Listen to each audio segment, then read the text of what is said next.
अस्सलाम वालेकुम। उम्मीद करता हूँ आप तमाम लोग खैरियत से होंगे। दोस्तों, आज की इस वीडियो में मैं बात करूंगा ABC की।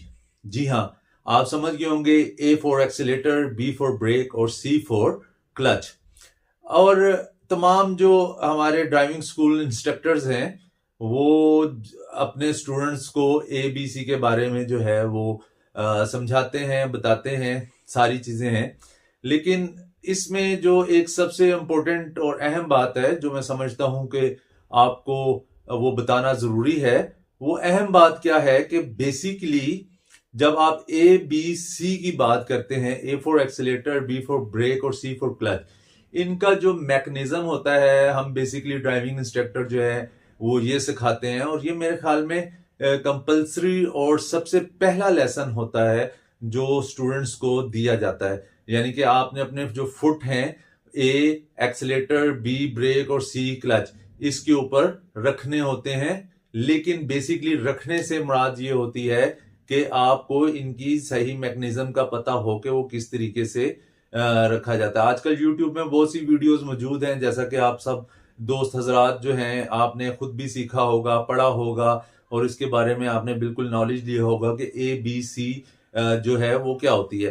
तो आज की इस वीडियो में मैं आपको जो है एक ऐसा सीक्रेट बताने लगा हूं जो आप अपने स्टूडेंट्स को समझाएंगे तो उनकी जो मेरे ख्याल में 90% जो स्टूडेंट्स को सबसे बड़ा इशू होता है वो यही होता है कि जिस टाइम हम गाड़ी चलाते हैं तो हम जब क्लच छोड़ते हैं तो हमसे या तो एक्सीलेटर ज्यादा हो जाता है या फिर हमसे गाड़ी बंद हो जाती है।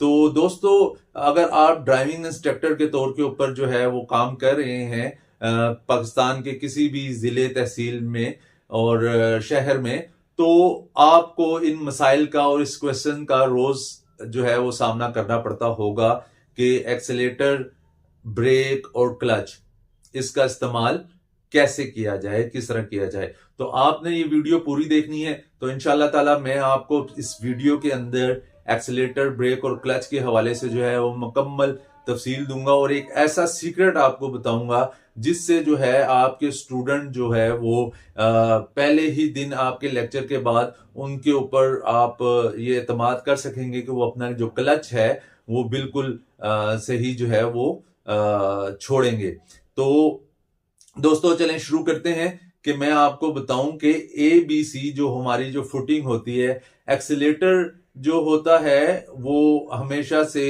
अकॉर्डिंग टू द रोड जो है उसके मुताबिक इस्तेमाल किया जाता है। इसको आम जबान में गैस भी कहते हैं और हमारे यहाँ पे रेस कहा जाता है पाकिस्तान के अंदर एक्सीलेटर को, कि रेस छोड़ें या रेस दबाएं या रेस को वो करें। तो बहुत से जो हमारे इंस्ट्रक्टर हैं वो लफ्ज यूज करते हैं रेस का।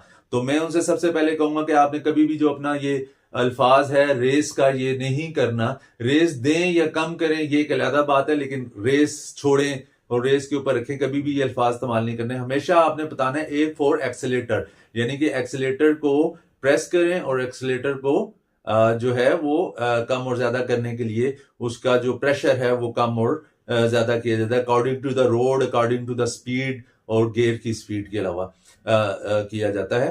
तो इसी तरीके से अब ब्रेक जो है इसका जो इस्तेमाल होता है वो क्या होता है ये आप सारे जो है अपने तौर पे बताते होंगे, लेकिन मैं आपको एक दफा फिर रिवाइज करवा दूं कि ब्रेक का जो इस्तेमाल होता है वो एक तो आपकी जो कार की स्पीड है वो कंट्रोल करने के लिए होता है। बेसिकली इसको हम ये आपको कहना चाहिए कि अगर गाड़ी कंट्रोल होती है तो वो ब्रेक से ही कंट्रोल होती है। कि अगर आपने अपनी स्पीड, क्योंकि हम जब भी किसी को, अगर कोई ओवर स्पीड जा रहा होगा तो हम उसको कहेंगे कि कंट्रोल योर कार, अपनी कार को कंट्रोल करो। तो इट डजेंट मीन कि आपने वो कंट्रोल जो है वो ब्रेक स्टेयरिंग से करना है, वो हमेशा ब्रेक से किया जाता है। तो ब्रेक कब कब उसको इस्तेमाल करना चाहिए?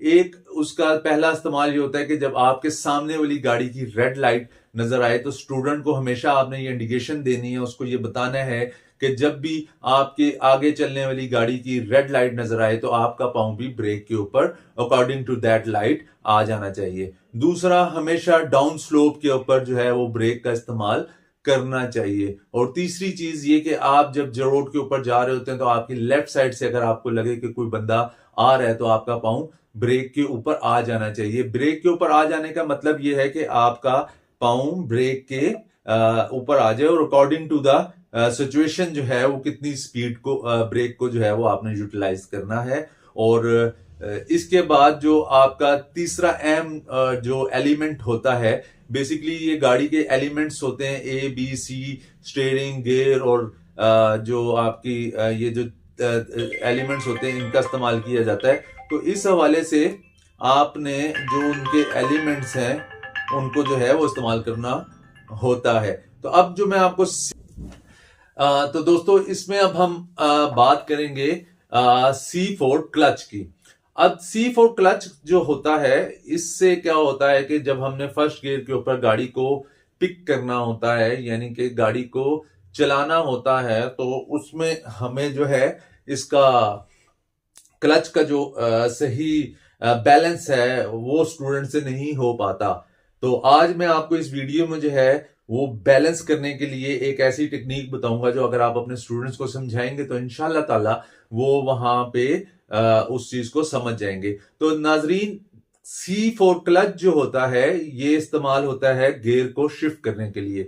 यानी कि आपने जब भी गियर गाड़ी का लगाना है या उसको जो है वो अपना गियर को शिफ्ट करना है या गाड़ी को स्टॉप करना है, तो उसके लिए क्लच का जो है वो इस्तेमाल किया जाता है। और जब हम हमेशा जब हम गाड़ी को जो है स्टार्ट करते हैं और उसको जब चलाया जाता है, यानी कि उसको पिक किया जाता है या पिक दी जाती है, तो उस दौरान पे क्लच का जो होता है वो बड़ी एहतियात करनी पड़ती है कि क्लच जो है उस दौरान पे क्लच का जो होता है वो बड़ी एहतियात करनी पड़ती है कि क्लच जो है वो कैसे कंट्रोल किया जाए।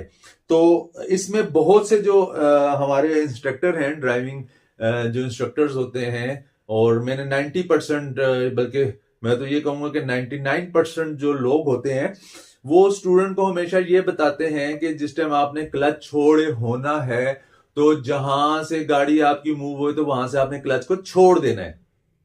ठीक है, मेरा ख्याल ऐसा ही है और अमूमन ऐसा ही होता है कि मैंने बहुत से इंस्ट्रक्टर्स को देखा है कि वो जिस टाइम स्टूडेंट को समझाते हैं तो वो यही कहते हैं कि जी यहां से आप क्लच जो है वो छोड़ देंगे, तो उस की वजह से जो है वो गाड़ी जो है झटका खाती है और बंद हो जाती है।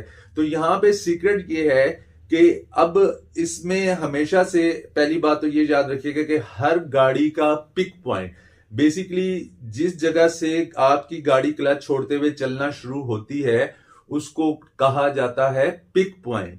यानी कि that is a peak point जहां पे आपकी गाड़ी मूव होगी। जहां पे आपकी गाड़ी मूव होती है तो आपने स्टूडेंट को हमेशा ये चीज समझानी है कि यहां पे आपने अपने पाँव को होल्ड रखना है फॉर द फ्यू सेकंड्स। ठीक है, यानी कि ये वो सीक्रेट है कि जिसमें आपको, अगर आप स्टूडेंट को ये बात समझाएंगे कि आपने उस पिक पॉइंट के ऊपर आपने जल्दबाजी नहीं करनी, आपने तेजी नहीं दिखानी और अपना पाँव फौरन नहीं उठा लेना, वहां पे आपने होल्ड करना है पाँव। एट दैट पिक पॉइंट आपको अपनी गाड़ी को होल्ड करना है। तो ये बेसिकली वो सीक्रेट है क्लच के बारे में जो मैं समझता हूं कि ड्राइविंग स्कूल के इंस्ट्रक्टर को बताना चाहिए कि दैट इज द पॉइंट, जो पिक पॉइंट हम जिसको क्लच को कहते हैं, उसमें आपने अब स्टूडेंट को ये समझानी है कि hold your foot there, not leave your foot from that point. हम जो गलती इंस्ट्रक्टर करते हैं मेजोरिटी, आप अपने अगर ड्राइविंग स्कूल ओनर मेरी वीडियो देख रहे हैं तो आप अपने इंस्ट्रक्टर्स की ये जाके पीछे बैठ के क्लास देख सकते हैं कि वो वहां पे क्या बता रहे हैं। क्या तुम्हें पहले स्टूडेंट को क्या समझाते हैं कि जी आप आस्ता आस्ता आस्ता क्लच छोड़ें और जहां से गाड़ी चले तो वहां से आपने क्लच छोड़ देना है। लेकिन इसका जो सीक्रेट होता है वो स्टूडेंट को ये चीज समझानी होती है कि वहां पे उस पिक पॉइंट के ऊपर अपने पाँव को होल्ड कर ले। मैं अपनी नेक्स्ट वीडियो में इसके हवाले से आपको जो अप हिल और डाउन हिल है वो भी इसी क्लच के पिक पॉइंट से शुरू होता है। तो मैं इंशाल्लाह ताला आपको अपनी नेक्स्ट वीडियो में आपको उस